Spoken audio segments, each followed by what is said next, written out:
9 का first part. The question is write the number 0.00012 in standard form. तो हम ये बात कर चुके हैं कि whenever we write a number in standard form, that number has two parts. आप नीचे क्वेश्चन नंबर 10 में एग्जाम्पल भी देख सकते हैं. The first part is a number. First part आपके पास नंबर होता है और सेकंड पार्ट जो होता है वो 10 की पावर होती है. तो इस केस में हमने कहा था कि नंबर जो होता है उसमें डेसिमल पॉइंट से पहले there should be one non zero digit. तो since you can see there is 0.00012, तो हमारे पास डेसिमल पॉइंट से पहले नॉन ज़ीरो डिजिट नहीं है. इन अदर वर्ड्स हमें डेसिमल पॉइंट को 1 के बाद मूव करना है कि it will become a number which has only one non-zero digit before decimal point. We will move this decimal point 1, 2, 3 and 4. तो 4 steps हम right को move करेंगे. तो अगर हम 4 steps right को move करते हैं तो वो -4 10 की पावर बन जाती है. So this number when expressed as a standard form will be 1.2 multiplied by 10 raised to power -4. So if we move decimal point to right, 10 की पावर माइनस में आ जाती है. एंड वी मेक श्योर कि जो number हमारे पास आ रहा होता है that has only one non zero digit before decimal point. In part be the question is 5.5 multiplied by 10 raised to power 7 minus 2.1 times 10 raised to power 6. So actually we are given two numbers in standard form. Giving your answer in standard form, evaluate. तो हमने इसको answer standard form में देना है और this is the question of subtraction. So we have actually two numbers. अब आप देखो कि यहाँ पे clearly it can be seen कि first this is one number, एक पूरा एक नंबर है written in standard form. There is a second number written in standard form and we have to subtract 2.1 times 10 6 from 5.5 times 10 raised to power 7. Different methods हैं इनको solve करने के. कुछ लोग एक्सपैंड करके उसको करके एंड पे स्टैंडर्ड फॉर्म में ले जाते हैं, कुछ लोग पावर सेम करते हैं. बट मैं जो मुझे अच्छा लगता है वो मैं आपको समझा देता हूँ. एडिशन एंड सब्ट्रैक्शन इनका मेथड सेम होता है. आपके पास जब दोनों स्टैंडर्ड फॉर्म में नंबर्स हों उनमें जो स्मॉलर पावर ऑफ 10 है, you can see here in the first number 10 has power 7, in the second number 10 has power 6. तो जो स्मॉलर पावर है 10 की, टेक दैट कॉमन. तो 10 6 इज द स्मॉलर पावर. अब ये दोनों दो नंबर हैं. फर्स्ट नंबर में से 10 7 थे तो ये 5.5 तो एज इट इज आ जाएगा एंड मल्टीप्लाई बाय. अब now you can see there was 10 raise to power 7 जिसमें से 10 6 तो हमने कॉमन ले लिया. So we are left with 110 only, क्योंकि 10 6 तो बाहर चला गया ना, वो ब्रैकेट में आ गया, वो कॉमन आ गया. Then there is a negative sign.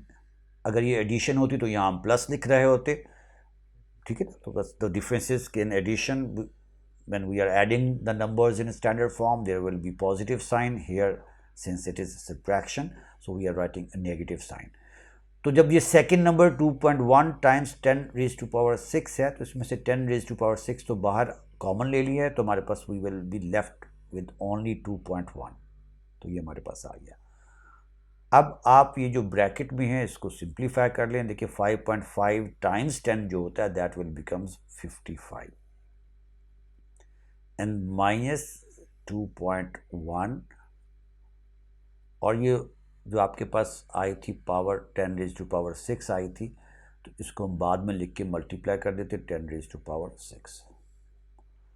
So 55 minus 2.1 will become ये 9. अगर हम 0.9 करें तो ये 3 बन जाएगा, तो 52.9 बन जाएगा multiply by 10 raise to power 6.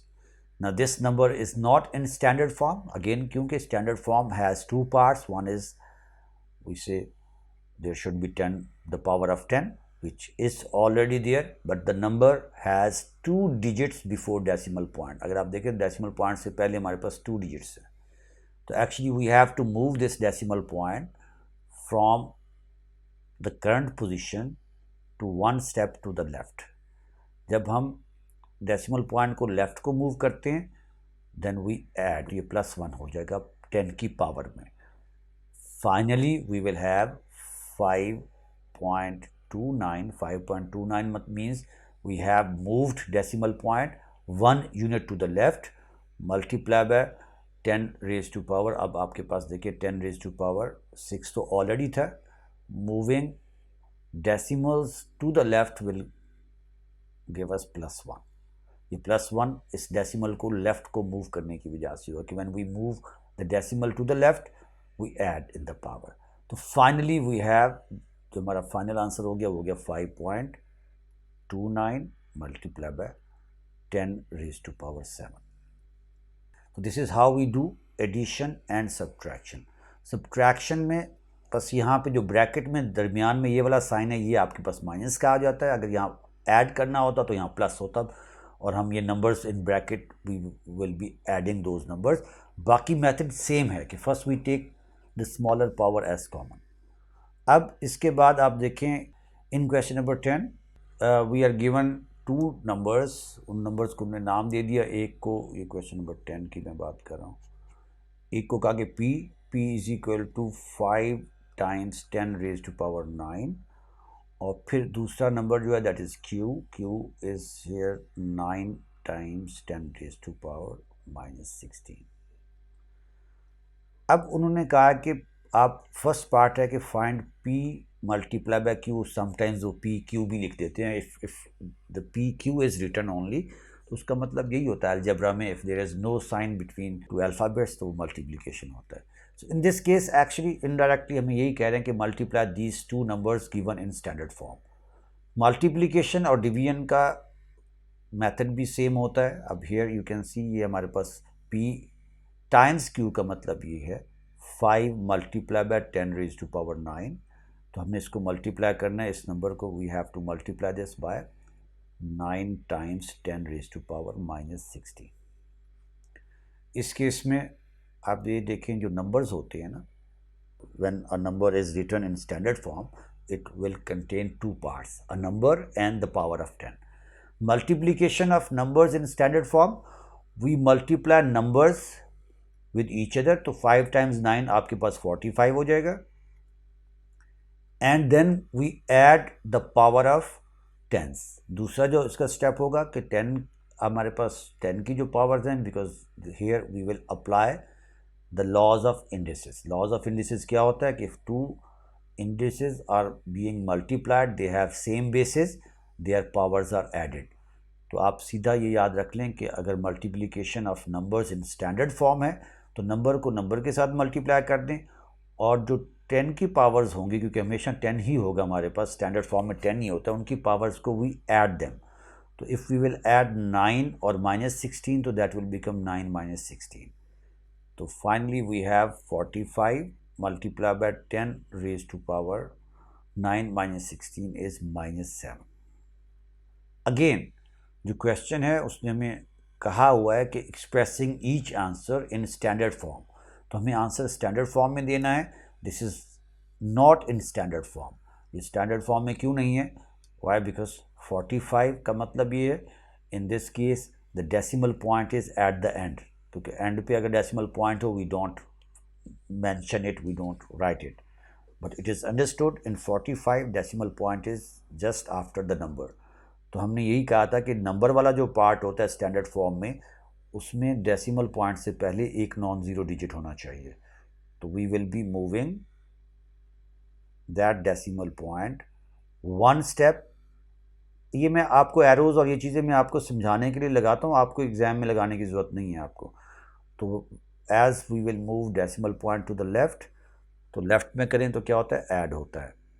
तो इसीलिए आपके पास 4.5 means we have moved decimal point 1 step to the left, तो ये आपके पास -7 में +1 हो जाएगा, बिकॉज 1 स्टेप मूव किया है तो 1 will be added to the power of 10। तो finally we have 4.5 multiply by 10 raise to power -6। तो this is how we do multiplication of numbers given in standard form. इसमें एक और भी नंबर है स्क्वायर रूट ऑफ 9, मैं बल्कि ऊपर ही कर देता हूँ, फिर मैं एक डिवीजन का क्वेश्चन आपको करवा दूंगा। That is square root of Q. तो what is Q? Q is, अब मैं ये सेकेंड पार्ट इसका कर रहा हूँ, Q is 9 times 10 raise to power -16। और इसका स्क्वायर रूट है। तो वी कैन राइट 9 का स्क्वायर रूट सेपरेट कर लें और मल्टीप्लाई बाय 10 की पावर -16। अगर आपको स्क्वायर रूट लेना है, मैं आपको सिंपल इसका एक टिप दे देता हूँ। Take square root of number separately. अब ये आपके पास जो 9 है, इसका स्क्वायर रूट क्या होगा? The square root of 9 is 3। 9 का स्क्वायर रूट 3 हो गया। और स्क्वायर रूट का मतलब हमने पढ़ा है, अगर सर्ड फॉर्म में स्क्वायर रूट है तो अगर पावर फॉर्म में लिखें तो ये 1/2 हो जाता है। Any number written in index form, तो उसकी पावर जो है that will be multiplied to half square root half is the same thing.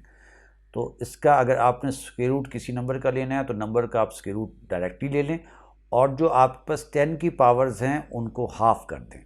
सो 10 की पावर -16 है तो -16 टाइम्स 1/2 हो जाएगा, तो ये -8 हो जाएगा जी। इस केस में आप देखें फर्स्ट पार्ट तो वही है कि एक्सप्रेस 0.00000852 इन स्टैंडर्ड फॉर्म। अगेन हमें स्टैंडर्ड फॉर्म में लाने के लिए इस डेसिमल पॉइंट को मूव करना पड़ेगा टू द राइट, और यहाँ पे 8 के बाद लाना पड़ेगा, तो ये आ जाएगा 8.52 multiply by, we have moved decimal point 1 2 3 4 5 units to right, तो ये 10 की पावर -5 आ जाएगा। तो 1 मार्क क्वेश्चन होता है, सिंपली वो आपसे चेक कर रहे हैं कि स्टैंडर्ड फॉर्म। अब दूसरा जो है सेकंड पार्ट, अगेन मैंने आपसे कहा था मल्टीप्लिकेशन और डिवीजन का सेम होता है। डिफरेंस ये होता है कि अब आप 3 को आप 6 से डिवाइड कर दें, number will be divided by number. और जब डिवीजन में in laws of indices are applied, तो पावर जो होती है वो सब्ट्रैक्ट हो जाती है। मैं इसको दोबारा लिख लेता हूँ। देखिए जैसे हमारे पास ना 3, अच्छा अगर आप इसी चीज़ को ना, इसी क्वेश्चन को आई विल रिकमेंड, आसान हो जाता है कि ओवर, अगर डिवीजन की बजाय आप इसको एज अ फ्रैक्शन लिख लें 3 टाइम्स 10 रेज टू पावर -2, तो शायद आपको मेरे ख्याल में आसान लगेगा, but it's up to you. Rule ये है कि नंबर्स आपस में डिवाइड या मल्टीप्लाई होते हैं, और जो पावर्स हैं 10 की, if this is multiplication we add them, and if there is division we subtract the power of 10 which is dividing. तो इस केस में 10 की पावर 5 जो है ये डिवाइड हो रही है और 10 की पावर -2 डिवाइड कर रही है। तो इस केस में अगर जैसे मैंने नीचे लिखा एज अ फ्रैक्शन लिखेंगे तो you will simplify numbers with each other. ये आपके पास 1 हो गया और ये आपके पास 2 हो गया, तो ये हमारे पास ये फर्स्ट पार्ट द नंबर 1/2 आ गया आपके पास। देन मल्टीप्लाई, तो मल्टीप्लाई जब हम करेंगे उसके बाद 10 है, 10 की पावर ऊपर आपके पास 5 थी, ये -2 ऊपर जाके +2 हो जाएगी क्योंकि सब्ट्रैक्ट करते हैं, यानी -2 हो जाती है ना आपके पास। तो 1/2, since in the question we are asked giving your answer in standard form, तो स्टैंडर्ड फॉर्म में जो हमारे पास फर्स्ट नंबर होता है लेफ्ट पे, that is a number in decimal with 1 non zero digit before decimal point. तो ये हमारे पास 0.1/2 इज 0.5 मल्टीप्लाई बाय 10 पावर हो जाएगी 5 माइनस प्लस 5 + 2 ये 7 हो जाएगा। तो इन this case you can see this is the final answer is not in standard form, क्योंकि अगेन आई रिपीट कि जो न्यूमेरिक पार्ट होता है, जो नंबर वाला पार्ट होता है, it must contain 1 non zero digit before decimal point. तो इस केस में हमें इसको मूव करना पड़ेगा to right, 1 unit to right करना पड़ेगा, दैट विल बिकम 5। आप इसको 5 पे ही छोड़ सकते हैं, 5 का मतलब 5.0 है, तो मीन्स डेसिमल पॉइंट से पहले नॉन जीरो डिजिट है। So whenever we move decimal point to right, तो हमारे पावर में से उतने स्टेप्स माइनस हो जाते हैं। We have moved through 1 unit, तो -1 हो जाएगा। तो finally we will be having the answer 5 multiply by 10 raise to power 6। So this is how we do division. हाँ, डिवीजन और मल्टीप्लिकेशन में आप जो न्यूमेरिकल पार्ट होगा ना, इनको आपस में सिंप्लीफाई करेंगे। तो जैसे 3 डिवाइड बाय 6 हो जाएगा, यहाँ पे 3 डिवाइड बाय 6 जो होता है वो 3/6 which is 1/2। So we need to write in decimal point, क्योंकि स्टैंडर्ड फॉर्म के अंदर हमने लेफ्ट साइड पे नंबर को डेसिमल पॉइंट में लिखना होता है, और वो भी इस तरह लिखना होता है, डेसिमल पॉइंट से पहले एक नॉन ज़ीरो डिजिट होना चाहिए। तो इस केस में पहला काम तो हम यही करेंगे कि हम नंबर को नंबर के साथ सिंप्लीफाई करेंगे। 3 divided by 6 is 3/6 which is 1/2, या 3 को जब हम 6 से डिवाइड करें 0.5 आ जाता है। तो पहला पार्ट का आंसर तो हमारे पास यानी आ जाएगा 0.5।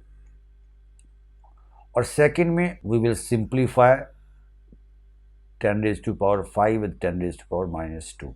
तो यहाँ पे 10 की पावर जो 5 है वो डिवाइड हो रही है आपके पास 10⁻²से।